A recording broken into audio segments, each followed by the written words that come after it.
Praise Lord, praise Lord, praise Lord. Hallelujah, hallelujah, hallelujah. सबको जय मसीह की। परमेश्वर, हमारा परमेश्वर जो सबका परमेश्वर है, वो अपने दासों, सेवकों और भविष्यद्वक्ताओं और नबियों और संतों का न्याय करता है। वो उनको कभी लज्जित नहीं होने देता। आज के सुसमाचार के लिए हम मिलकर प्रार्थना करते हैं। हे पिता परमेश्वर, खुदावंद खुदा, हम आपका धन्यवाद करते हैं। आपने हर रोज़ की तरह अपने बच्चों को वचन बोलने के लिए दिया खुदावंद, और इसका प्रचार करना हम पितर आत्मा जी से विनती करते हैं कि पितर आत्मा जी आइए, हमारा मुंह बन के बोलिए, ताकि ये वचन धरती की छोर तक पहुँचे। क्योंकि हमारा पिता परमेश्वर दिन भर संभालता है, रात भर भी वो ही संभाल के रखता है, और जो वचन उसके ओर से दिए जाते हैं वो इसीलिए बोले जाते हैं कि लोगों के हृदय में वो काम करें और लोग मन फिराएं और यीशु मसीह के गवाह ठहरें और जीवन पाएं और सच्चे न्याय के प्रति अपने और पिता परमेश्वर की जो महिमा है उसको बढ़ावा दें। हे मेरे प्रभु, धन्यवाद करते हैं। मेरी विनती, मेरी प्रार्थना जीसस के समर्थी जलाली कदूस और जीवित नाम में मांगते हैं। सुनो और कबूल करो। आमीन। Hallelujah, praise Lord. सुनिए, परमेश्वर न्यायी है, ये आप जानते हैं, सच्चा है जानते हैं, प्रेम करने वाला है ये जानते हैं, और अपने लोगों को कभी लज्जित नहीं होने देता ये भी आप जानते हैं। हालेलुया। और सबसे बड़ी बात है, जिसका चाल चलन उसको अच्छा लगता है या भा जाता है, वो उसके बैरियों का उसके साथ मेल करा देता है। पितर आत्मा जी, मैं आपका धन्यवाद करता हूँ, आपका स्वागत करता हूँ, आपके नाम की महिमा करता हूँ। हे प्रभु, अब मेरी प्रार्थना जो मैं आपके सामने की है, उसके हिसाब से मैं आपके दासों का जो न्याय आपकी ओर से होता है उसका मैं बयान प्रचार में करता हूँ। पितर आत्मा जी आइए और अपने बच्चे का मुंह बन के बोलिए, ताकि परमेश्वर के वचनों का सही से गुणानुवाद हो सके। क्योंकि जब विरोध करने वाले परमेश्वर के दासों के विरोध में उठ खड़े होते हैं, तब परमेश्वर अपनी लोगों की जो दुहाई है उसको सुनता है। क्योंकि वो अपने विरोध करने वालों के लिए जो न्याय है वो मांगते हैं कि हे पिता, तू हमारा न्याय कर, हमको हमारे बैरियों से बचा, हमारी लज्जा ना होने दे, यानी कि हमको लज्जित ना होना पड़े, इसलिए तू अपनी महिमा दिखा, हमारी सहायता कर। और सचमुच परमेश्वर उनकी सुनता है, क्योंकि जिसको उसने अपने काम के लिए चुना होता है, अगर वो उसका काम पूरी सच्चाई से, भलाई से और नेक दिली से करता है, वो उसकी कभी भी बात को अनसुना नहीं करता। और ये तजुर्बे वाली बात है कि आप इस बात को अपने लिए तजर्बा कर सकते हैं। सुनिए, जब पौलुस रसूल को न्याय के लिए कभी महायाजक, कभी याजक, कभी गवर्नर, कभी सूबेदार, कभी राजा और कभी किसी और के पास ले जाया जाता रहा, यानी कि उसको कहीं एक टिकने की जगह नहीं थी कि उसका न्याय हो सके। कारण क्या था? परमेश्वर चाहता था कि उसका न्याय परमेश्वर की इच्छा से हो, परमेश्वर की मर्जी से हो। हालेलुया। और परमेश्वर इसीलिए उसकी सब जगह पर सहायता करता था, वो उसको कभी भी लज्जित नहीं होने देता था। बड़े बड़े सवाल उससे पूछे जाते थे, प्रश्न किए जाते थे कि ये ऐसा क्यों है, तू ऐसा क्यों करता है, तू इसका प्रचार क्यों करता है, तू क्यों जीवन मृत्यु की बातें करता है। असल में बात क्या थी कि जो उस समय के फरीसी यहूदी और सरदार और उत्तराधिकारी या जो बड़े बड़े अफसर थे, उनका पौलुस के आने से व्यापार बंद हो गया था, धन की कमी उनको खलने लगी थी। क्योंकि परमेश्वर अपने दास पौलुस के द्वारा आश्चर्य कर्म करता था और लोग उसकी ओर मुड़ जाते थे, क्योंकि संसार चमत्कार को नमस्कार करता है। अब सुनिए, जब उसके न्याय के लिए पौलुस को मालूम हुआ कि यहाँ उसका न्याय नहीं हो सकता और वहाँ का राजा अग्रिप्पा फेस्तुस अपने चमचों से जो घिरा हुआ था वो आलतू फालतू बातों में समय बर्बाद कर रहा था, क्योंकि वो लोग लालची थे। वो चाहते थे कि पौलुस से कुछ धन मिले। उनको मालूम था कि इन लोगों के पास धन की कमी नहीं है। हालेलुया। अब देखिए, फरीसी और सदूकी और आम जनता जिनको कुछ मालूम भी नहीं था, वो उनके साथ हल्ला गुल्ला कर रहे थे। यानी कि हर बात में शोर शराबा हो रहा था, मार दो मार दो मार दो, किसको मार दो ये कोई नहीं जानता था। Hallelujah, praise Lord. सुनिए, केवल वो पौलुस को देखकर ये सोचते थे इसने कोई बहुत बड़ा गुनाह किया है, कोई पाप किया है, इसलिए इसको मारने में हमें उतावली करनी है। यानी कि हर कोई चाहता था कि एक हाथ मैं भी लगा लूं, लेकिन प्रभु कुछ होने दे तब ना। किसी की जरूरत नहीं होती थी कि उसको छू जाए। हालेलुया। सुनिए, सारे के सारे दकियानुसी बातों से और अनसुनी शिकायतों से ही अपने आप को हल्ले गुल्ले में शामिल कर रहे थे। और राजा लोग जो अग्रिप्पा और फेस्तुस और दूसरे जो भी गवर्नर थे, वो इकट्ठे होकर बैठ जाते थे और उसकी बातें सुनते थे। जब उनको कुछ समझ नहीं आता था, वो सोचते थे भी इसने कोई पाप नहीं किया, गुनाह नहीं किया, ये मरने के लायक नहीं है। क्योंकि उनके मन में परमेश्वर ऐसी बातें डालता था, क्योंकि परमेश्वर चाहता था कि रोम में उसकी गवाही हो और वो कैसर के सामने जाकर अपने प्रभु यीशु मसीह की महिमा करे। हालेलुया। सुनिए, असल में अग्रिप्पा और फेस्तुस जान चुके थे कि इसमें कोई बुराई नहीं है, इसने कोई ऐसा काम नहीं किया कि जिसकी वजह से इसको मृत्यु दंड दिया जाए। लेकिन केवल लोग फरीसियों और सदूकियों की हल्लाशेरी पर जोर शराबा करते थे, मार दो मार दो मार दो, जान से मार दो, क्यों मार दो, इस बात को कोई नहीं जानता था। और आज के युग में भी ऐसा ही होता है। लोग बात को बाद में जानते हैं, पहले वो अपना काम करते हैं। भाई आए हैं, दो दो हाथ जमा के जाएंगे। हालेलुया। सुनिए, तब पौलुस ने पितर आत्मा जी की सहायता से कैसर की दुहाई दे दी कि वो यहाँ न्याय नहीं मिलता, इसलिए वो अपना न्याय कैसर के सामने जाकर मांगेगा, वहाँ उसका फैसला किया जाए। अब देखिए, अब उसको भेजना जरूरी हो गया था, क्योंकि उसने महाराजा दिराज कैसर की दुहाई दे दी थी। लेकिन अग्रिप्पा चाहता था कि ये अगर कैसर की दुहाई ना देता तो वो उसको छोड़ सकते थे, लेकिन अब उसके वहाँ ले जाने का इंतजाम उनको करना पड़ा। अब इस बात के लिए आपको वचन सुनाते हैं, प्रेरितों की पुस्तक 25 अध्याय की 25 से 27 तक। सुनिए, सुनिए। अब राजा क्या कहता है? कहता है, परंतु मैंने जान लिया कि उसने ऐसा कुछ नहीं किया कि मार डाला जाए, और जबकि उसने आप ही महाराजा दिराज की दुहाई दी तो मैंने उसे भेजने का निर्णय किया।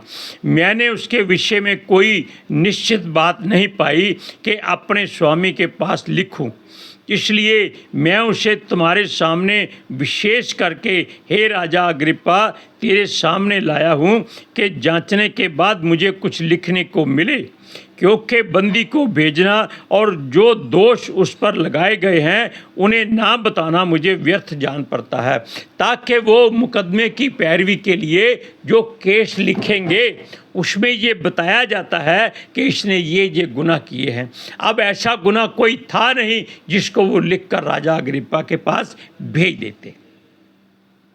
अब वो सोच रहे थे कि क्या किया जाए। इससे कुछ मिलता नहीं है। लोग कहते हैं मार डालो मार डालो, लेकिन इसने कुछ पाप किया नहीं, हम किस बात की सज़ा दें।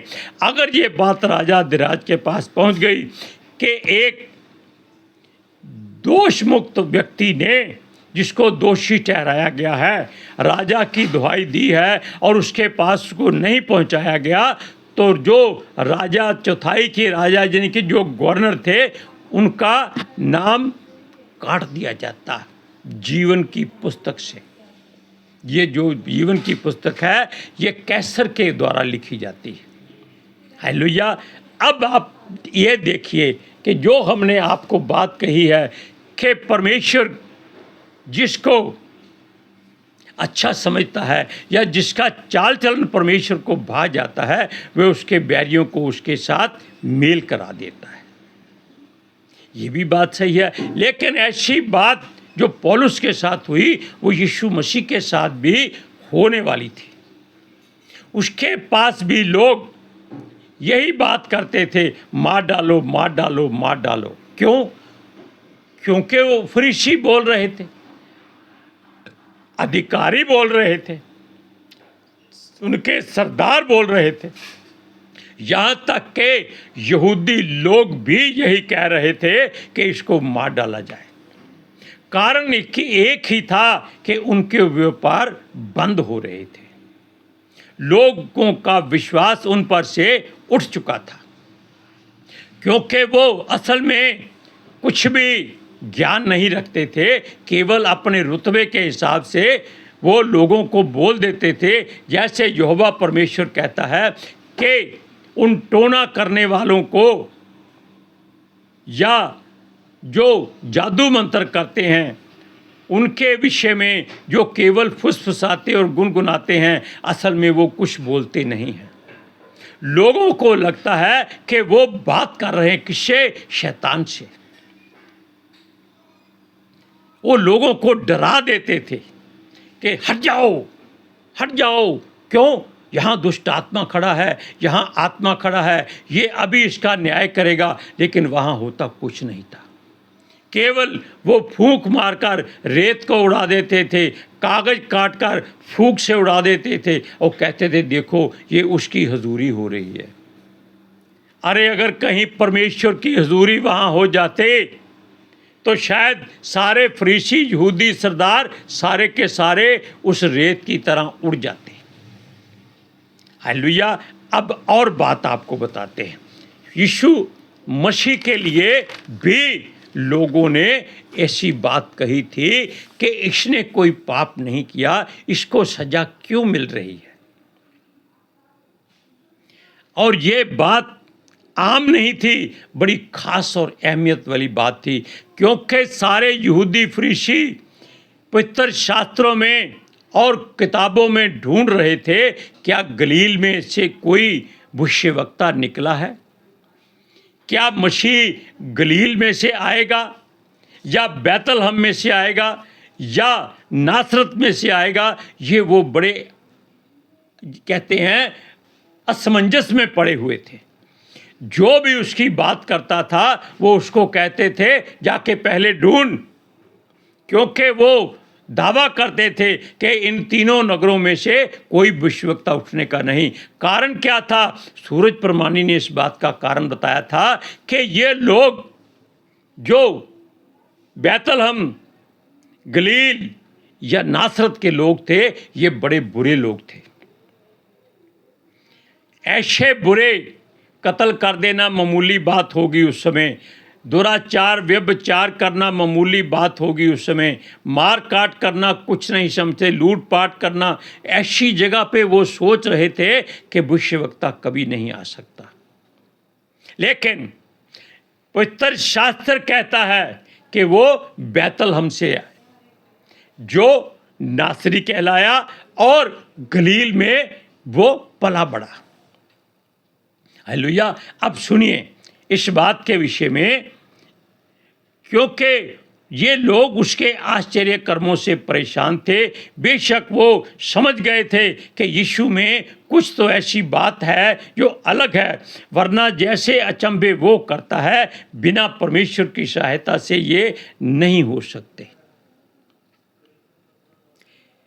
अब देखिए, फिर भी वो अपना दबदबा और रुतबा कायम रखना चाहते थे और यीशु को मार डालना चाहते थे, ताकि वो ये साबित कर सके कि यीशु गलत है, यीशु झूठा है, यीशु दुष्ट आत्माओं से भरा है, ये शैतान की मर्जी से सारे काम करता है। हालेलुया। सुनिए, एक निकोदेमुस नामक का मनुष्य जो यहूदियों का सरदार था, याजक भी था, थोड़े बहुत ज्ञान से ये याजक बन जाते थे, वो यीशु को रात को मिलने आया था। तब यीशु ने उसकी आंखें खोली थी और वो उस बात को जान गया था कि ये परमेश्वर की ओर से आया हुआ जन है।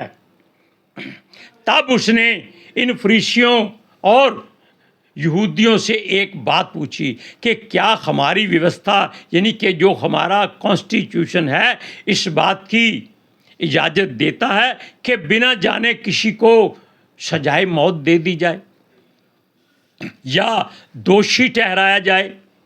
वो उसके साथ बड़े क्रोधी हुए कि तुम ऐसी बात क्यों करते हो, यानी कि वो सोचते थे कि ये हमारी ओर है, जबकि उसकी आंखें यीशु ने खोल दी थी। उसने जब ऐसी बात कही कि देखो, बिना जाने कि इसने क्या दोष किया है, हम उस पर दोष नहीं लगा सकते और हम उसको कोई सजा नहीं दे सकते। अब वो यीशु के हक में बोल रहा था। पहले वो उसका बैरी था, विरोधी था, दुश्मन था, लेकिन अब वो क्या कहता है कि देखो, ये मनुष्य अगर बुरा है तो पहले इसकी जांच परख करो, फिर उसको सजा दो कि ये दोषी है। लेकिन उसके बारे में किसी के पास कोई दोष नहीं था कि उस पर क्या दोष लगाया जाए। इसलिए सुनिए, उसको फरीसियों ने पूछा, क्या तू भी गलील का है, यानी कि तेरा जन्म भी कहीं वहीं आसपास में हुआ है? अगर है तो उठकर छानबीन कर, किताबों में ढूंढ, क्योंकि वहाँ से कोई भविष्यवक्ता नहीं पैदा होने का, ना ही कोई ऐसी उम्मीद होनी चाहिए, जबकि पवित्र शास्त्र में साफ लिखा हुआ था। हम इस वचन को पढ़कर सुनाते हैं। यूहन्ना की इंजील 7वां अध्याय उसकी 50 से 52 आयत तक सुनिए।